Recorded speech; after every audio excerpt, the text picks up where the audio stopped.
We all know that some stories in The Witcher were inspired by classical fairy tales and legends, but what about the concept of witchers themselves? This is just my theory, which I had for quite some time now, but I think it might have been inspired by the Pied Piper of Hamelin. Now I'll understand if nobody will agree with me on this, because the Pied Piper is often portrayed in very bright and colorful clothing, almost like a jester, so in this regard he would probably be way more closer to Dandelion. I never understood why he's portrayed like this abroad, until I started researching the legend for this video, and found out that in the legend he's specifically called Pied, which means multicolored. But that can apparently also mean just black and white. In my country, the Pied Piper is called Krysař, which essentially means just red catcher. He's viewed as a way darker figure, and he's usually portrayed as a man in a black cloak.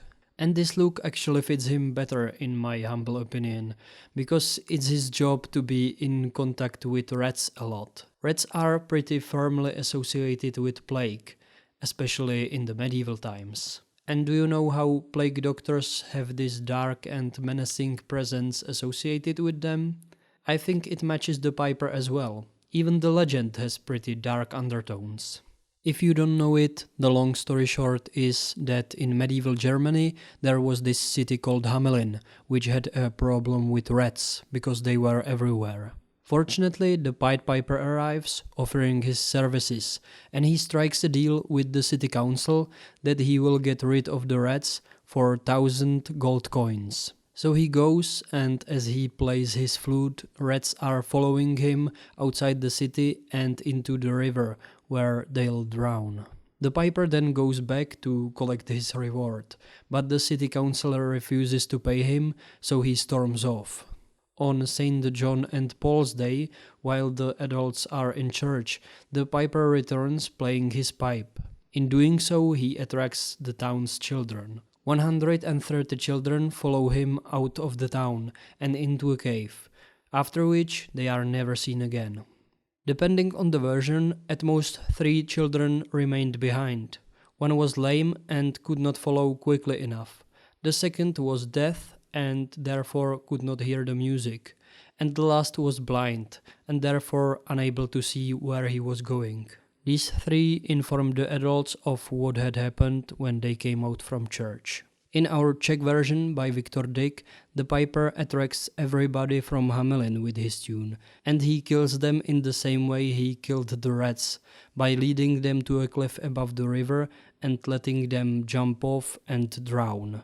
Only survivors are one infant baby and a fisherman who is so slow in his thinking that it takes him a day to realize something, so it takes a day before he's affected by the Piper's tune as well.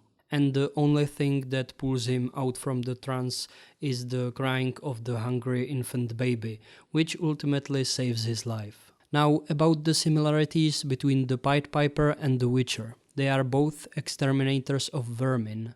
One is killing rats, the other monsters. And because they are both in connection with something so repulsive, people are usually disgusted by them.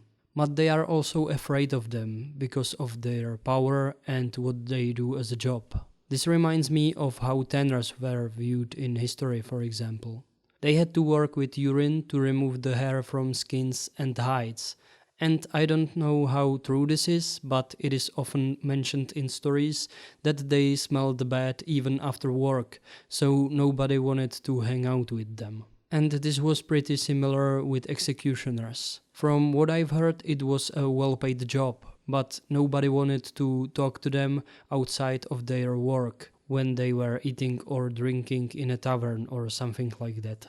Another similarity between the Piper and the Witcher is that people will promise them payment, but when they fulfill their part of the deal, people are ungrateful and they don't want to pay them, or they are trying to somehow swindle them. In The Witcher, you can see this, for example, in the beginning of the short story called The Bounds of Reason, where Geralt is paid to kill a basilisk, but even before he's able to finish the job, some people start saying that the basilisk definitely killed him, and therefore they will take his stuff. And this attitude is present throughout the books and the games. Then there's the concept of taking children away from their parents, and this attitude, well, if you can't pay me with money, you can pay me with your child. Although I know that the whole child of surprise concept is also inspired by different fairy tales and legends, but that's a topic for another video. And the last similarity I could think of is that Piper's job is getting the society rid of this corruption in the form of rats. And I would say that especially in our Czech version of the legend, the rats are essentially a metaphor for bad people, because the people from Hamelin treat the Piper like shit.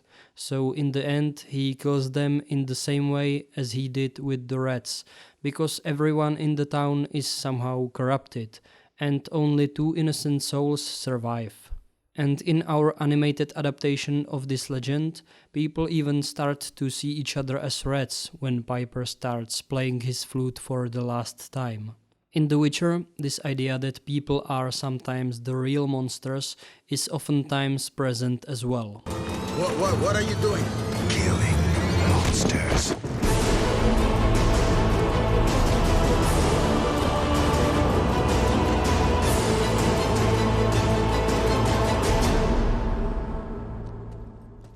So that's all I have about the subject. Maybe I'm reaching here, so let me know in the comments what do you think about this and if you agree or disagree with me. In the next video about The Witcher I want to make, I'll probably talk about Netflix again and how they've butchered one of my favorite characters from the books.